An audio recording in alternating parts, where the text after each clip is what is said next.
नमस्कार, मैं हूं दीनानाथ। आप देख रहे हैं जनसंसद न्यूज और नेशनल जागरण। मैं आपको बता दूं, जिस तरीके से अभी 5 स्टेट का चुनाव है, नरेंद्र मोदी प्रधानमंत्री जी खेलो इंडिया के नाम से यानी तमाम इतनी योजनाएं लाए, जिसकी वजह से और कहीं विकलांग को बदल के दिव्यांग नाम दिए, लेकिन हिंदुस्तान की धरती पर इंटरनेशनल प्लेयरों को आज जो सुविधा चाहिए वो नहीं मिल पाती है, जबकि इतना व्यवस्था सरकार द्वारा हो रही है। वहीं पे मैं आपको बताते चलूं कि दिल्ली सरकार के सीएम अरविंद केजरीवाल ने भी 1 करोड़ देने का वायदा किया था, जो प्लेयर हमारे अभी जीत के आए हैं। लेकिन ओरिजिनल हालात अगर देखी जाएगी तो आज मैं बता दूं कि मैं नॉर्थ एवेन्यू में हूं। महाराणा प्रताप सेना के संस्थापक राजवर्धन सिंह परमार से लोग मिलने आए और अपनी व्यथा क्या सुना रहे हैं वो तो मैं आपको सुनाऊंगा उन पहलवानों और खिलाड़ियों के ही जुबानी। लेकिन सर्वप्रथम मैं जानना चाहूँगा, सर आपका क्या नाम है?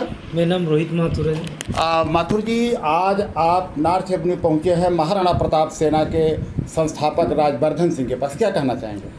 देखो, मैं सर का बहुत बहुत धन्यवाद कहना चाहूँगा, क्योंकि इन्होंने जो बात हमने कही, इन्होंने कहा यदि सरकार विफल रहती है तो 2,51,000 रुपये मैं 21 तारीख को कर दूँगा। और हम तो ये चाहते हैं कि आपने सर इतना कहा, हमारे लिए गर्व की बात है। हम तो सरकार से कभी उम्मीद ही नहीं कर सकते, क्योंकि अरविंद केजरीवाल जी ने कहा है कि हम 1-1 करोड़ रुपए देंगे। उन्होंने कोई भी अभी तक बात करने का मौका ही नहीं दिया है।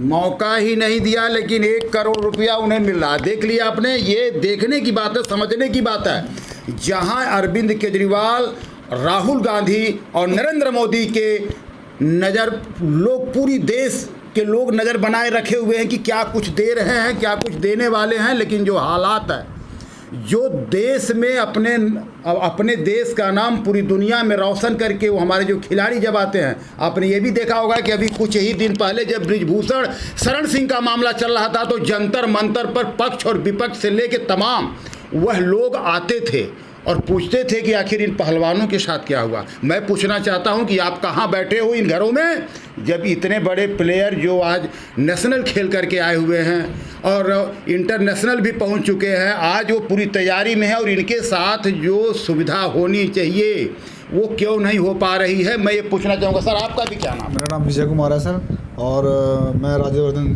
सिंह जी का बहुत धन्यवाद करना चाहता हूँ कि उन्होंने हमें बुलाया और हमारी जो व्यथा है, जो परेशानी है, उसको समझा। और इसके लिए उन्होंने हमें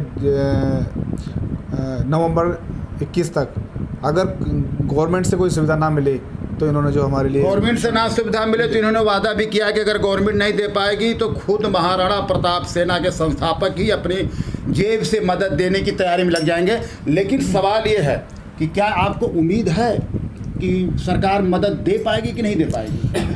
हम अभी 25 सितंबर को माननीय मुख्यमंत्री जी दिल्ली के अरविंद केजरीवाल जी ने बुलाया था, पर जो उन्होंने जो घोषणा की थी वो जो जैसे इक्विपमेंट थे वो भी उन्होंने कहा कि कम से कम उसमें 1-1.5 साल लगेगा, क्योंकि खिलाड़ी को क्या है कि भाई खिलाड़ी की रोजाना डाइट होती है, उसको जो इक्विपमेंट चाहिए हमें, जैसे हमारा अभी दिसंबर में इवेंट है, नेशनल इवेंट है, तो इसके लिए हमें जो नाव चाहिए वो हमें अभी ज़रूरत है उसकी।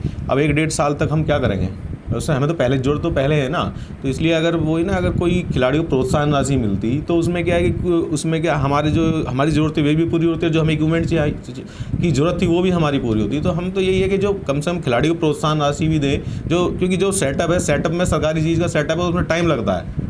1.5-2 साल से पहले वो सेटअप नहीं बन पाएगा, पर 1.5-2 साल तक वो खिलाड़ी क्या करेगा, हमें तो ज़रूरत तो अभी है। देखा आपने, जो सरकारें ये कहती थी कि हर विंडो पर सबकी सुविधा मिलेगी, लेकिन अब ये जो बताना चाह रहे हैं और जो इन्होंने खिलाड़ियों ने बताया है, उससे ये साबित होता है कि इनकी कहने के बावजूद भी अगर कुछ लाभ मिलने वाला भी होता है तो उसके लिए भी काफ़ी समय लगता है। वक्त क्या बताएगा क्या ये लोग कर पाएंगे। लेकिन जिन दिव्यांगों की बात बार बार आती है, प्रधानमंत्री नरेंद्र मोदी जी उसको बार बार दोहराते हैं, वही उनके खेल मंत्री अनुराग ठाकुर जी हैं। उनके पास कभी आप लोग जाने की कोशिश किया? सर, जाने की कोशिश हमारी तरफ से तो हुआ, पर तरीके से हमें या तो मतलब हमारा जाना नहीं हो पाया, वहाँ किसी तरीके से मुलाकात नहीं हो पाई है हमारी। लेकिन आप लोग मुलाकात करना चाहते हैं? जी बिल्कुल, हम सीएम साहब से भी मुलाकात करना बिल्कुल हम सीएम साहब से मुलाकात करना चाहते हैं दोबारा से। हम उनको बताना चाहते हैं क्योंकि हमारे पास इक्विपमेंट नहीं है। अब मैं आपको बता देता हूँ, जब हम इंटरनेशनल गेम खेलने गए थाईलैंड में, हमारे पास एक कार्बन का पैडल होता है जिससे नाव चलती है, हमारे पास कार्बन का पैडल नहीं था। हमें वहाँ पर लकड़ी के पैडल, डैमेज पैडल, उसे हमने डैमेज पैडल जो कि 4 गुना भारी होता है, हमारे पास हमारी अभी 50 से 60 हज़ार रुपये का एक पैडल आता है सर, लेकिन हमारे पास पैडल नहीं है। तो हमने फिर वहाँ पर हमने सबसे मांगे, मतलब हमें चलाने के लिए दे दो, लेकिन हमें किसी ने कोई पैडल नहीं दिया। हमने लकड़ी के 4 गुना भारी पैडल से, और डैमेज पैडल हमारे हाथ, देखो आज तक मैं उस दिन से खेल के आया हूँ, मेरे हाथ की डील नहीं गई आज तक। तो मतलब हमने लकड़ी के पैडल से 3 मेडल जीते। अगर हमारे पास कार्बन के पैडल होते, लकड़ी के पैडल से 3 मेडल जीते। और सबसे बड़ी बात है, यदि कार्बन वाला होता, अगर अच्छा मिल गया होता, कहीं वो सुविधा मिल गई होती खेलो इंडिया के तहत, तो शायद ये 2-3 मेडल और भी लेके आते। ये बहुत बड़ी सवालिया निशान है। लेकिन मैं जानना चाहूँगा आप स्वयं राजवर्धन सिंह जी से कि आपकी संस्था इनको मदद देने की ऐलान भी कर रही है, और आपकी संस्था हमेशा खिलाड़ियों के प्रति, गरीबों के प्रति, झुग्गी झोपड़ी वालों की तरफ हमेशा आपने मदद किया। क्या लगता है कि सरकार मदद दे पाएगी या आपकी संस्था को खुद जेब से देना पड़ेगा? देखिए, सब प्रथम तो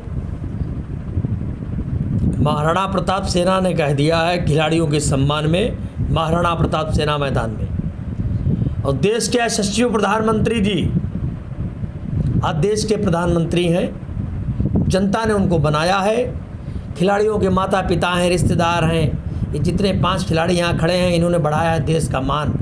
और महाराणा प्रताप करेगी, महाराणा प्रताप सेना की करेगी इनका सम्मान।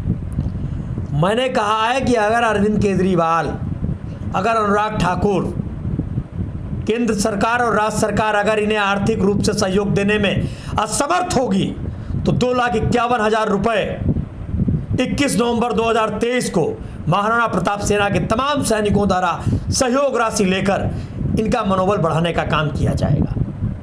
बहुत बड़ी घोषणा है कि अगर लेकिन इनका सीधा कहना कि यदि नहीं दे पाती हैं सरकारें, लेकिन सवाल है कि सोचना चाहिए, समझना चाहिए खेलो इंडिया, और खेलो इंडिया का नाम देने वाले स्वयं देश के प्रधानमंत्री यशस्वी नरेंद्र मोदी जी के ऊपर बहुत बड़ा सवालिया निशान है, और तमाम देश के उन दिग्गज नेताओं पक्ष विपक्ष पर सवालिया निशान बनता है कि आप लोग कहीं ना कहीं चर्चा तो कर देते हो, लेकिन जब कोई परेशान खिलाड़ी मिलता है जो हिंदुस्तान का नाम रोशन करेगा पूरी दुनिया के अंदर, उनको भी सुविधा नहीं दे पाते हो। 5 किलो राशन से नहीं चलेगा हिंदुस्तान, 5 किलो राशन से नहीं चलेगा हिंदुस्तान। आप दिव्यांगों को गाड़ी देने की हर मंत्रालय, आप देख पा रहे होंगे कि लोग गाड़ी देते हैं, साइकिल देते हैं, सारी व्यवस्थाएं देते हैं, लेकिन जब दिव्यांग हमारा पूरी दुनिया में ललकार के अपनी दम खम लेके पहुंचना चाहता है तो उसके पास वो सुविधा नहीं। क्या आज हमारे प्रधानमंत्री जी इजराइल के साथ हैं, आज इजराइल की बात चल रही है। हम देश के खिलाड़ियों का मनोबल नहीं बढ़ा सकते? अरे प्रधानमंत्री जी, गुमराह मत करिए देश की जनता को, खिलाड़ियों के सम्मान में आइए और ऐलान करिए, और अपने खेल मंत्री अनुराग ठाकुर को बोलिए कि इनको सम्मान करें और सरकार के द्वारा निर्धारित जो भी फंड है वो देने की व्यवस्था करें। प्रधानमंत्री जी, आपने अपने आसपास जो मंत्रालय में बैठा रखे वो चाटुकार लोग हैं। आने वाले समय में 2024 में चुनाव है, हिंदुत्व के नाते महाराणा प्रताप सेना आपका समर्थन करती है, लेकिन मैं ये कहना चाहता हूं कि देश अब जाग चुका है, जनता अब जाग चुकी है। अगर खिलाड़ियों का सम्मान नहीं होगा तो 2024 में भारतीय जनता पार्टी का बहिष्कार करने के लिए विवश हो जाएगी। कौन? महाराणा प्रताप सेना के करोड़ों कार्यकर्ता विवश हो जाएंगे और नोटा पर वोट दबाने के लिए मजबूर हो जाएंगे। देखा आपने जिस तरीके से युवा हृदय सम्राट राजवर्धन सिंह का कहना है कि महाराणा प्रताप सेना कहीं ना कहीं महाराणा प्रताप की वंशज, अगर खिलाड़ियों का सम्मान नहीं हुआ तो नोटा पे भी बटन दबा सकती है प्रधानमंत्री जी। अब देखना है कि कितना ध्यान दे पाती हैं हमारे हिंदुस्तान की सरकारें और विपक्ष के लोग, लेकिन आने वाला वक्त ही बताएगा कि क्या इन खिलाड़ियों को वही सुविधा मुहैया हो सकती है जो इनका हक बनता है। कैमरा पर्सन के साथ दीनानाथ।